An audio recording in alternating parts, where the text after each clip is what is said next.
Hi guys, welcome back to my channel. Today I am bringing you 8 practical and essential travel tips.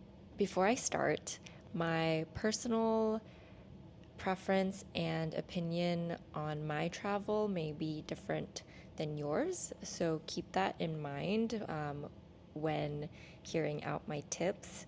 I'm also going to try really hard not to say and like, because after watching several of my videos, I know that I need to get a bit better on public speaking. So I'm trying really hard. Trust me.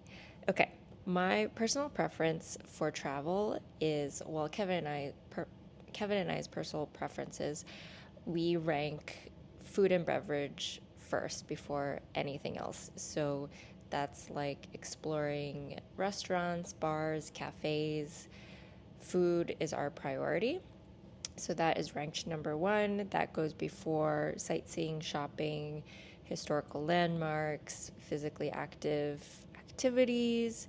Also, we prefer city exploring most times, to staying within a resort and relaxing with spa and beauty in mind. So it's kind of our ranking. Diving right into it. Tip number 1, and these are not in any order, I just wrote them down randomly as I was thinking about good tips on my iPhone. Number 1, having a shared notes or a shared document of all your flight and hotel information with passport numbers, TSA pre-check numbers, in case your group or you and your partner get separated at any point of the trip, or it's just a great central place to get information, rather than if you're put in a tight spot trying to look through all your confirmation emails. That is just, for me personally, a nightmare because I don't organize my emails. So having a shared notes page where you both, or any and all of you, can go in there and update your information is a lifesaver in my opinion. It helped me out tremendously when our flight got canceled and we had to rebook everything. It reminded me of all the legs that I had to look at just to make sure that our itinerary made sense and that we were canceling every leg or every subsequent leg, so that you don't get charged. Tip number 2 I have is that getting older and traveling is just not the same anymore as when you're traveling in your teens or your early 20s. We are approaching 30, which I really do feel it in my body. It's not the same. So my energy runs out even faster now. We try to combat this by just planning 1 to 2 activities a day.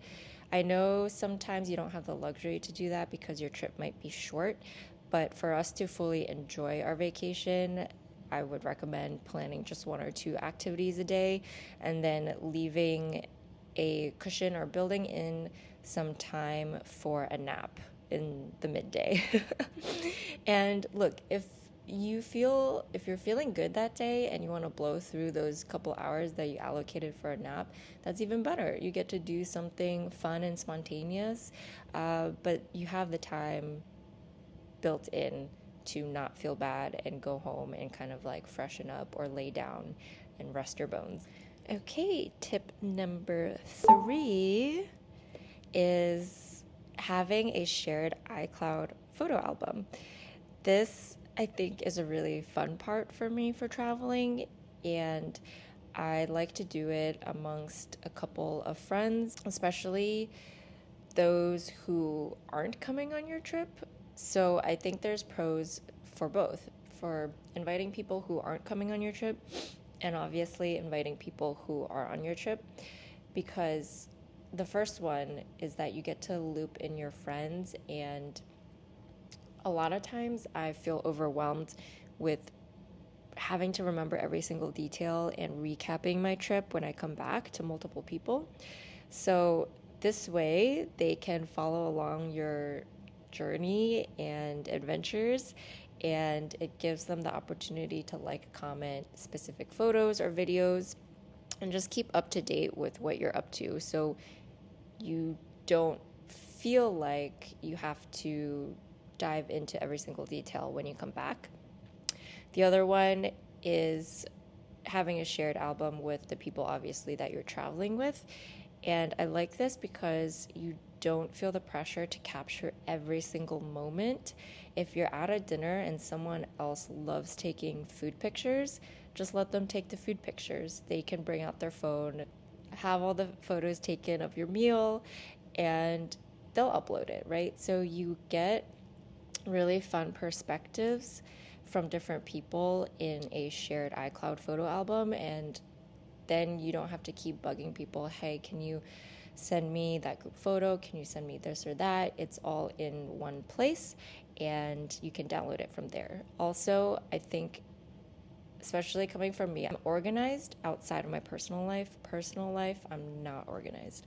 So this includes photos, and having a shared iCloud album kind of forces me to organize my photos during the trip as I go along. It's easy to, end the day with uploading your photos from the day, so that by the end of the trip, you don't have to go back and create a new album and sort through all the photos. You already have something there to work with. Tip number 4 is taking the mental load off of you if you're on a very long trip. For example, Kevin and I were traveling for 30 days, and I think it's really hard to create an exciting itinerary for all legs of that trip.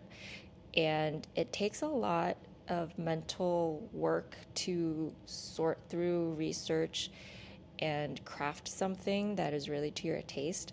So what we ended up doing for Banff, which is the first leg, we got really overwhelmed with all of the different hikes, all of the different sightseeing points that was online when we were researching. So we just used ChatGPT. So work smarter, not harder. We used ChatGPT to lay out a basic itinerary for us for each day. And you can plug in, say, hey, ChatGPT, create me a 7-day itinerary with this, this, and this in mind, or I really want to see this and this, and the rest, leave it up to the ChatGPT. And it did a great job. You can change and swap out any part of the itinerary that it spews out, but at least it gives you a starting point. Okay, so we used ChatGPT for Banff, and then we also booked ourselves a private tour guide in Hokkaido. So this was right after Banff.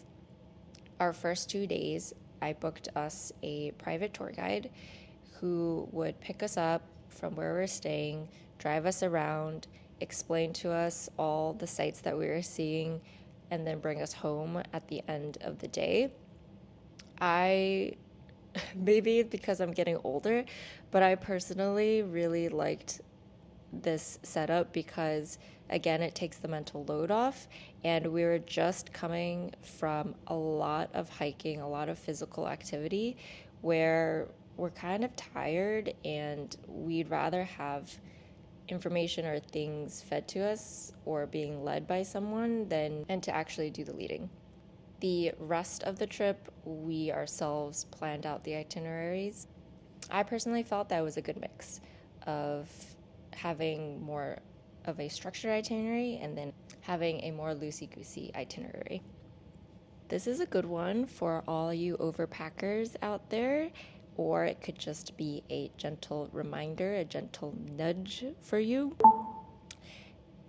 And don't get me wrong, you could overpack as much as you like, whatever, it's your life and your vacation, but if you are trying to cut down on things that you want to pack, or you're trying to become a lighter packer, this is just a reminder that if you think you may potentially wear something or wear an outfit, you're not going to wear it.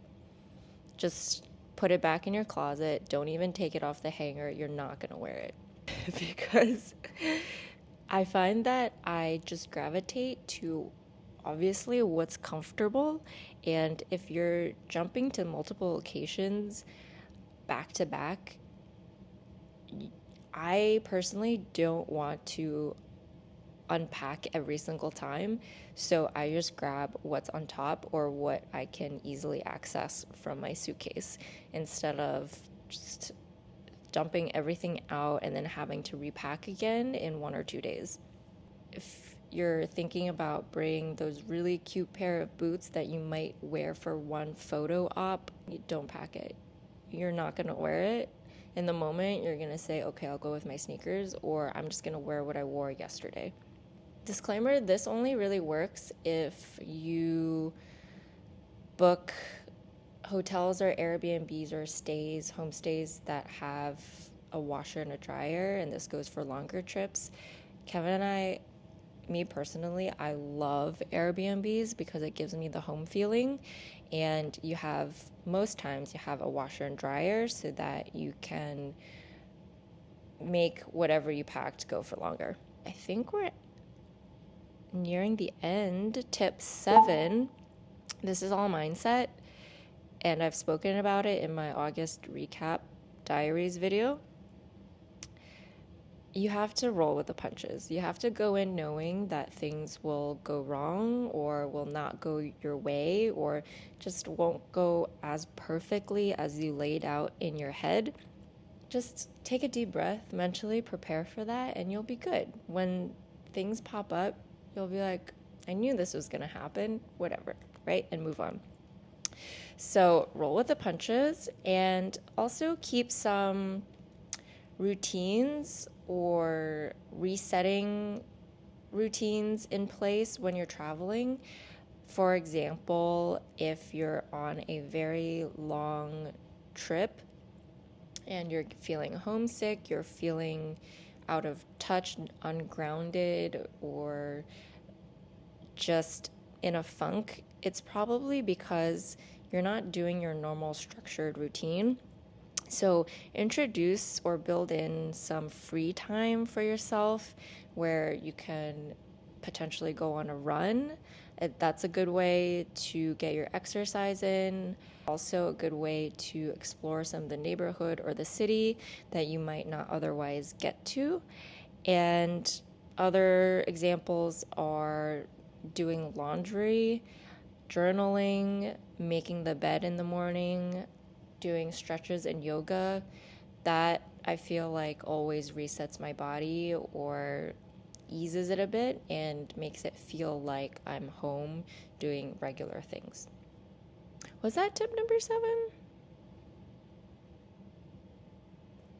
Okay, apparently I can't count my own list and the numbers got messed up a little bit. So here is the next tip. Know what the other likes and needs during travel. This is more specific to traveling with your partner. This comes over time. You are not always going to have an amazing trip where you don't get on each other's nerves or, just tiffs here and there. It's normal, especially during travel. Here's what I've figured out with us after many trips together is to know what the other person likes and needs during a trip. For example, I really need alone time, whether it's a trip or just at home. I found it really helpful to not try and maximize our days all the time and just let Kevin sleep in. Let your partner sleep in. I am a morning person. I get up very early, and Kevin is a night owl. So the way that I make it work for us is I let him sleep in. I still do. Sometimes I wake him up when we're on a time crunch, but other days where it's slower, Just let your partner sleep in. Take that morning, take that hour or a couple hours, and dedicate that all to yourself and what you want to do. And that could be mini solo traveling, right? So you could go out for a walk, you could check out some cute coffee shops, and do what you really want to do in the moment. That also could be watching, like catching up on your YouTube videos, or doing something that you feel you really need. So that's what I really need. Kevin really needs sometimes just a good, fun night out. So I will try my best to conserve energy throughout the day to be able to stay up later, right, and do whatever that he is feeling in the moment. Just like entertaining what your partner likes to do. If that's not your cup of tea, whatever, it doesn't have to be your cup of tea. Just let them do what they want. It is vacation, right, at the end of the day, and it should be enjoyable for the both of you. And it's unrealistic to think that you guys are one person of hive mind and want to do the same thing every hour of each day. Last tip for y'all, it's okay not to follow other people's recommendations or what you see on TikTok. So I used to always feel bad where people would give me a long list of recommendations and we could just not hit up each one, or I would really feel like I need to build in all their recommendations into our itinerary. It's the same thing as, let's say, Yelp reviews. Other people's preferences are not your preferences, and if you spend so much time and energy trying to build in their trip into yours, or like morph them together, then I really do think that you'll enjoy it less. Maybe you get to some crazy historical site that someone else raved about because they love seeing historical sites or they love the history behind something, and that's just not your jam. And you come across this site and it may be boring for you, and you might be like, well, I trekked all this way over here to see this, so now what? If you've seen it on TikTok, it's already blown up. You might think, oh, this is, up and coming and not a lot of people know about this. This is a great find. Sometimes it is. We love TikTok. We love having it for recommendations, and we've definitely gone to places that we've seen on TikTok that were absolutely amazing. But just know that once it's on TikTok, it's already viral. Like, everyone already knows about it, and everyone traveling the same time as you is already planning to go there. So just expect long queues and things being overhyped. Okay? So just prepare yourself. And that's all I have for you guys. I know I rambled on a lot, but hopefully those tips were helpful to you in your next travel adventure. And let me know where you're thinking of going to next. All right. Bye.